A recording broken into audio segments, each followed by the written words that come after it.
Yeah, buddy. Quick bites.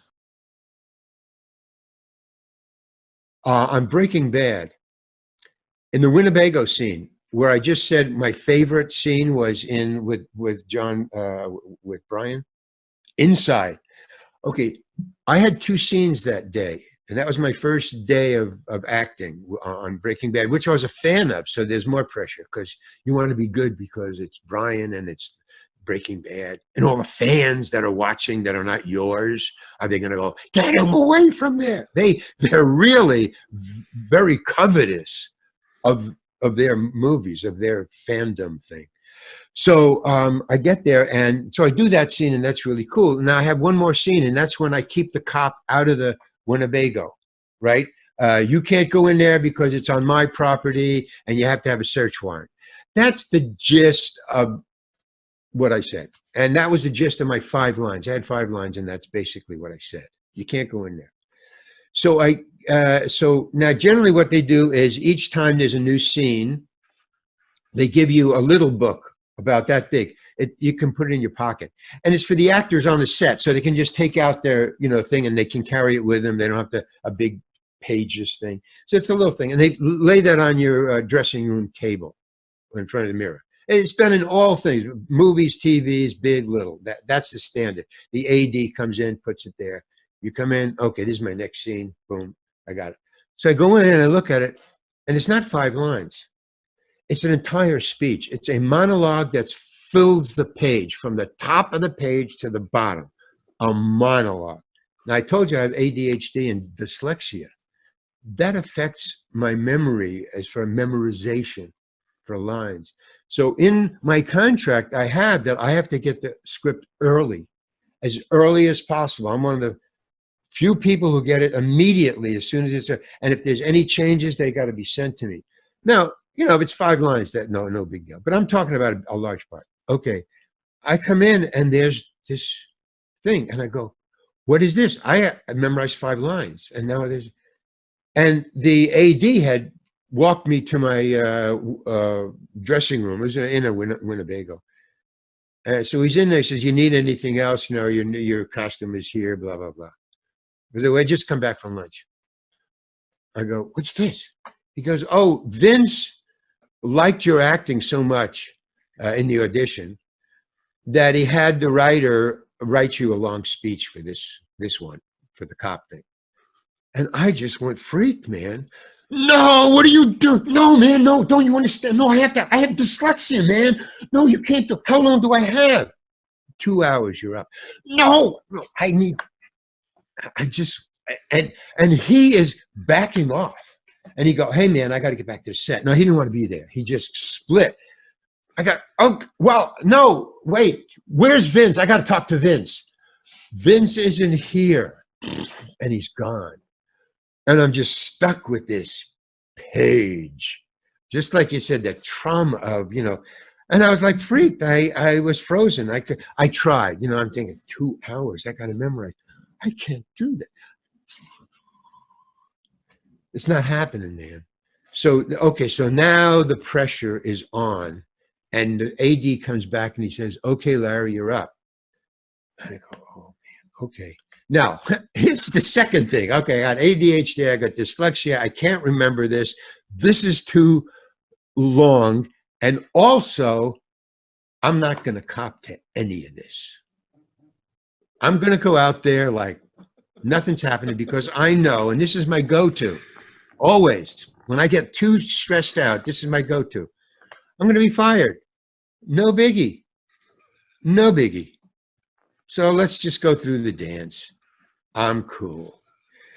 But I'm not copping to it. I am not copping to it. So I just walk out there. It's casual. And I go out there, and now, I did have a backup. I thought, okay, if they break up the scene, like cut to him, cut to me, cut to them, cut to me. If they break it up into small chunks of cuts, I might be able to get away with it. I might, if they just hand me that section, okay, I might be able. So I go up there and say, the director is real old jaunty jolly. "Hey, Larry, how you doing?" He had just seen this other scene that I did with Brian and the thing, so he's thinking, "Oh, this is going to be cool. This is going to be great." So he goes, everything okay, Larry? And I go, oh, yeah. Oh, but I have an idea of how to shoot the scene. Really? Okay. What is it, Larry? I go, how about if we cut it up, just, in small chunks, like cut to me, cut to him. He goes, nah, we're going to do just a walk and talk, just get about 100 feet down there, just walk to the camera. We'll just do it in one take. That's it. And you go home. Be really easy. Is that okay? Yeah, it's fine. Yeah, it's fine. Okay. Okay, just get 100 feet down there. So I walk 100 feet down the road. I'm thinking, this is nuts, man. That I said, sounds well, crazy. what? I mean, is it usually like that on a set? I mean, it Yeah. seemed a little like you were set up there. Have you been fired from anything before for? No, Yeah. I generally dyslexic my way through it. And what I mean by that is, you really can't. One of the hardest people to fight is an insane guy, because you don't know the choices he's going to make. You just don't know it. So you are like weaponless, because, in a fight, you can predict how it's going to go. He's big. He's going to do this. He's small. He's going to do that. I can finesse. But in a situation like that, it's an insane situation for me. And even though they don't know it yet, for them, for the director and everybody else. But I had decided that I was going to be fired. So everything was past now. I was living in the future. I was fired. So I was zen. I was cool. I didn't care. Basically, I didn't. Okay?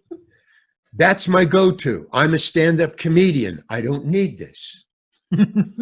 Right. But the producer's guy, I've got $1 million worth of writing on this day. Okay.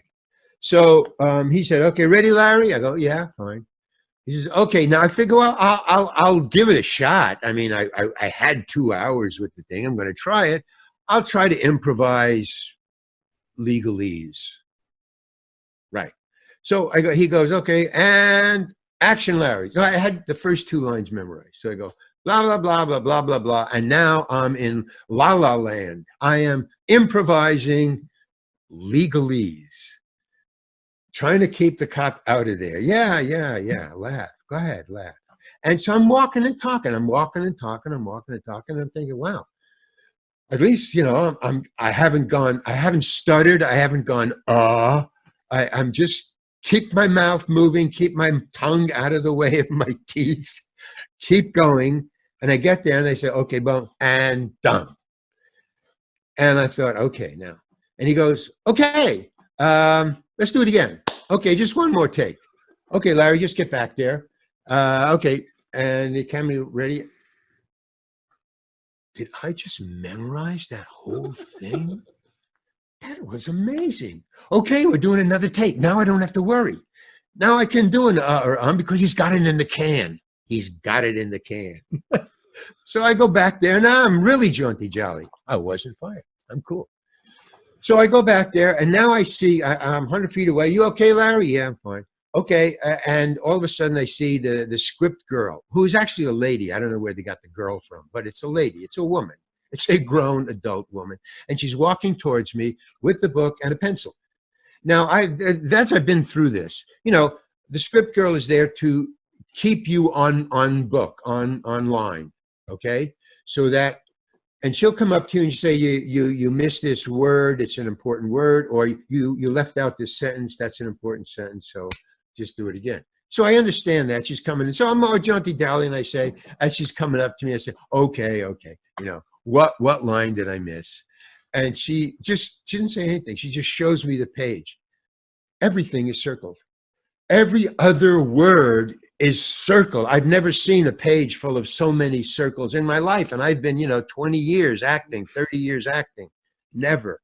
It's the entire speech is circled. And I go, well, I got the gist of it. I'm trying to be like, joking. I got the gist of it. And she says, the director wants it verbatim. And she was very adamant about that, I guess she had never seen a page like that herself. I mean, she just thought, you know, no, you can't make shit up. What are you, crazy? And I'm okay. I'm fired again. Boop. Shh. Level, calm. Okay, okay. So you got to say it as it's written. I'm going. Okay, okay, yeah, fine. Okay. So the director, anything wrong, Larry? No, everything's fine.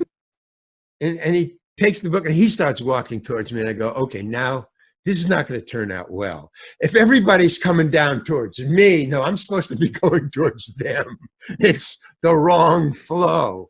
I'm thinking, no, but I'm okay, I'm going to get fired. But now I have to go through the dance. You know, oh, well, can't you do it? Well, you try. Can you do? Well, I don't know. We're going to have to let you go. We're going to can you call somebody in?